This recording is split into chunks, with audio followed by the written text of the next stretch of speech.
Sleep అన్నది, exercise అన్నది, life style అన్నది ఈ మూడు చాలా ఇంపార్టెంట్. సార్ నిన్న సునీతా కృష్ణన్ గారు అందరికీ సుపరిచిత యాక్టివిస్ట్, చాలా సేవ చేశారు సొసైటీకి. కోర్స్ ఆవిడ లైన్ ఆఫ్ వర్క్లో చాలా స్ట్రెస్ ఉండవచ్చు. మీరే ఆవిడని ట్రీట్ చేశారని చెప్పి వారు ఓపెన్గా చెప్పారు కాబట్టి ఆ లిబర్టీ తీసుకుని ప్రస్తావిస్తున్నాను.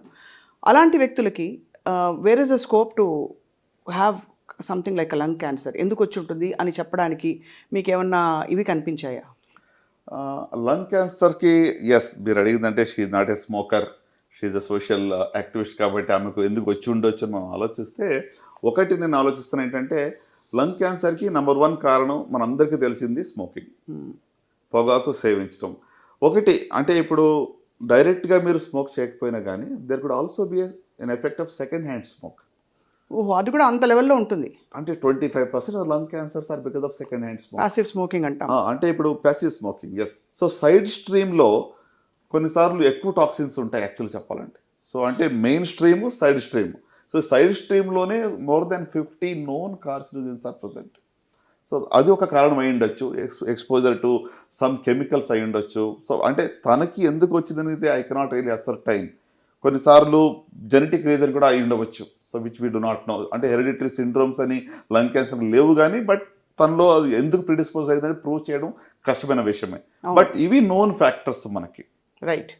సో అటువంటి లైఫ్ స్టైల్ మోడిఫికేషన్స్ చేసుకున్న తర్వాత కూడా there is always a small risk. కాబట్టి పరీక్ష చేయించుకుంటూ ఉండడం ఉత్తమం అని మీరు ఎప్పటికీ చెప్తున్నారు. ముఖ్యంగా ఎస్పెషలీ మామోగ్రాఫ్ అంటే మన చేతికి అందని బ్రెస్ట్ ఎగ్జామినేషన్ చేసుకున్నప్పుడు కూడా ఉంటాయి కాబట్టి చేసుకోవడం ఇంపార్టెంట్ అంటారు. సో లంగ్ క్యాన్సర్కి what are the signs and symptoms sir? కొంచెం నాకు పరీక్ష చేయించుకోవాలి, because breast cancer we can examine. Correct. అంటే లంగ్ క్యాన్సర్కి సిమ్టమ్స్ వచ్చాక మనం వెళ్ళడం అనేటువంటిది అది అర్లీగా కూడా డయాగ్నోస్ కాదు. చాలాసార్లు లంగ్లో చిన్న ట్యూమర్ ఏ సిమ్టమ్స్ కాజ్ చేయదు. That is the very sad part of the cancer in that sense. Right. కొన్నిసార్లు అర్లీగా ఉన్నప్పుడు సిమ్టమ్స్ కూడా ఉండకపోవచ్చు. Correct correct. సో ఇప్పుడు లంగ్లో 1 సెంటీమీటర్ 2 సెంటీమీటర్ లంప్ ఉందనుకో, నాడ్యూల్ ఉందనుకోండి, మనకి ఎవరికి తెలియదు, ఏ సిమ్టమ్స్ ఉండవు. సో ఓన్లీ వెన్ ఆ సైజ్ పెరిగినప్పుడు సరౌండింగ్ ఆర్గన్స్ ఇన్వేట్ చేసినప్పుడు సిమ్టమ్స్ వస్తాయి. సో అంటే మనకి దగ్గు వచ్చినప్పుడు స్ఫూటంలో బ్లడ్ వచ్చింది అనుకోండి, it could be one of the sign. It need not be only because of the tumour. టీబీలో కూడా రావచ్చు. Right right. సో అది ఒక సిమ్టమ్. అట్లనే ఇప్పుడు అది ఇంకా ఒకవేళ మన రిబ్ కేజ్ కానీ లేకపోతే ఎక్కడైనా స్టక్ అయినప్పుడు పెయిన్ రావడం కానివ్వండి, సో వెయిట్ లాస్ అవ్వడం కానివ్వండి, ఇట్లా జనరల్ సిమ్టమ్స్ అనేది ట్యూమర్ పెరిగే కొలితే సిమ్టమ్స్ వస్తాయి. సో అర్లియస్ట్లో యూజువల్గా సిమ్టమ్స్ ఉండవు. ఇప్పుడు మీరు అడిగిన ప్రశ్నకు స్పెసిఫిక్గా ఆన్సర్ చెప్పాలి, ఎలాగో ముందట్లో కనుగొచ్చు అంటే హై రిస్క్ ఉన్న వాళ్ళకి స్క్రీనింగ్ అని చెప్తాను.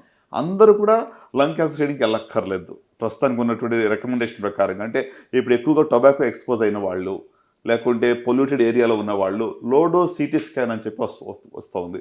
సో ఎల్డీసీటీ దాన్ని చేయటం వల్ల ఇక లంగ్ క్యాన్సర్ని అర్లీ స్టేజ్లో చిన్న నాడ్యూల్ 1 సెంటీమీటర్ ఇంకా చిన్నగా ఉన్నప్పుడు కూడా మనం దాన్ని పికప్ చేయొచ్చు.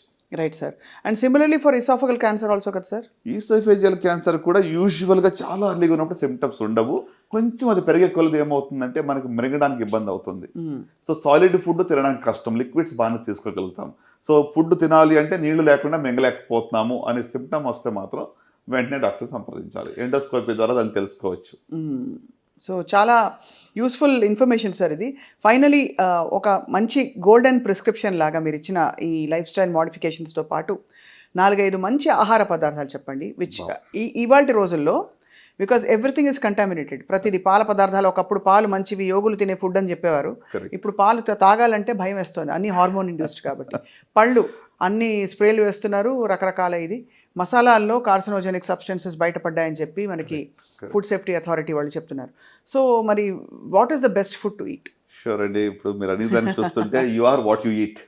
మనం ఏం తింటామో అలాగే మనం తయారవుతాము. సో ఇన్ దట్ వే మరి నేను ఫస్ట్ ఏం చెప్పాలనుకుంటున్నానంటే ఏమి తినకూడదు. I think that's important. Because ఇదే తినాలి, ఒక రూల్ బుక్ పెట్టుకుని ఫలానాదే తీసుకోండి అని చెప్పి రోజు ఒక రూల్స్తో మనం జీవించాలని జరగని పని అది. So what should not be taken అంటే చూస్తే మొట్టమొదటిగా ప్రాసెస్డ్ ఫుడ్, ప్రాసెస్డ్ మాంసం. అంటే సో దట్ ఈస్ సంథింగ్, దానిలో ఖచ్చితంగా అది క్యాన్సర్కి కారణం అవుతుందని ఆల్రెడీ ప్రూవ్ చేయబడింది. రెడ్ మీట్ మనందరికీ తెలుసు, ప్రోస్టేట్ క్యాన్సర్ కావచ్చు, లేకుంటే కోలాన్ క్యాన్సర్ కావచ్చు, రెడ్ మీట్ వల్ల వస్తుంది. సో అలాగనే మనం ఇంకా మరి ఫుడ్లో చూసినట్లయితే ఈ మధ్య మీరు మసాలా గురించి ఆల్రెడీ చెప్పారు, అడల్టరేటెడ్ అంటే కంటామినేటెడ్. ఇట్ ఇస్ బికమ్ అంటే ఎంతవరకు అంటే అది బ్యాన్ కూడా చేయబడింది చెప్పి కూడా మనం విన్నాం. ఇథిలిన్ ఆక్సైడ్ కదా సార్ దానిలో, ఎథిలిన్ ఆక్సైడ్ వల్ల, కరెక్ట్. సో ఇది మాత్రమే కాకుండా మరి రెడ్ మీట్, ప్రాసెస్డ్ మీట్ కావచ్చు. సో ఇవి కాకుండా మిగతా ఫుడ్ ఏది తినకూడదు మనం ఆలోచిస్తే ఐ థింక్ ఫ్రైడ్ ఫుడ్స్ ఎక్కువగా, అంటే మనకి రెడీమేడ్ ఫుడ్స్ ఏదైతే ఫ్రైడ్ విత్ ఆయిలీ ఫుడ్ తింటాం దానివల్ల కూడా డెఫినెట్గా క్యాన్సర్ రిస్క్ అనేది ఎక్కువగా ఉంటుంది. ఇది చాలా కీలక ఇన్ఫర్మేషన్ సార్. ఐ థింక్ వారానికి సగటున 2-3 సార్లు తినేస్తారు ఫ్రైడ్ ఫుడ్. అందరం తింటాం, ఎక్కడో అక్కడ బజ్జీలు, బోండాలు, రోడ్డు మీద ఇప్పుడు ఇలాంటి వెదర్ ఉందంటే బయట ఖచ్చితంగా వేడి మిరపకాయ బజ్జీలు తినాలంటారు. బట్ ఇట్స్ నాట్ అడ్వైజబుల్ కదా సార్ ఫ్రాంక్లీ. అంటే మోతాదు ఇంపార్టెంట్ దేనికన్నా కూడా. అగైన్ నేను చెప్తాను చాలా మోడరేషన్ లో ఉండాలి. ఇప్పుడు కాల్చిన మాంసం, I think that is something prevent చేయాలి. డెలికసీ కదా సార్. అంటే చార్డ్ ఫుడ్ లో కార్సినోజన్స్ ఉంటాయి.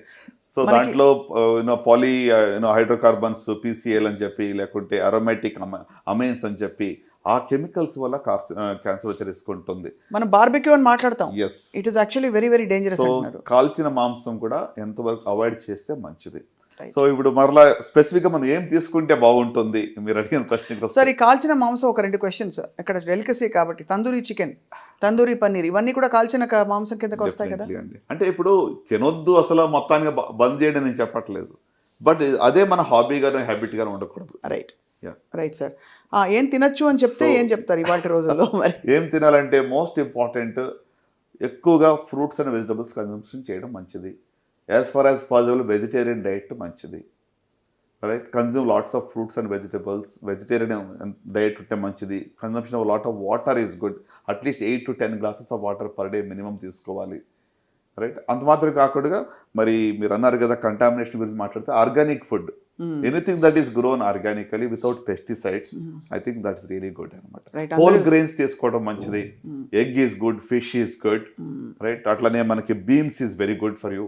సో ఇవి కన్జ్యూమ్ చేయటం వల్ల ఖచ్చితంగా మరి అంటే బ్యాలెన్స్డ్ డైట్ అనేది ఇంపార్టెంట్. ఈ బ్యాలెన్స్డ్ డైట్లో కూడా ప్రతిరోజు లెక్కలు వేసుకుని మనం తింటూ జీవించాలో కూడా ఇంప్రాక్టికల్. అవును. సో అందుకోసం వాట్ ఈజ్ రిస్కీ దాన్ని అవాయిడ్ చేసి మిగతా వాటిని మనము you should enjoy what you eat. Colourful, make your plate very colourful. అది అన్ని రకాల కలర్స్ ఉన్నటువంటి ఫ్రూట్స్ కానీ వెజిటబుల్స్ కానీ తీసుకుంటాం వల్ల you will really have a good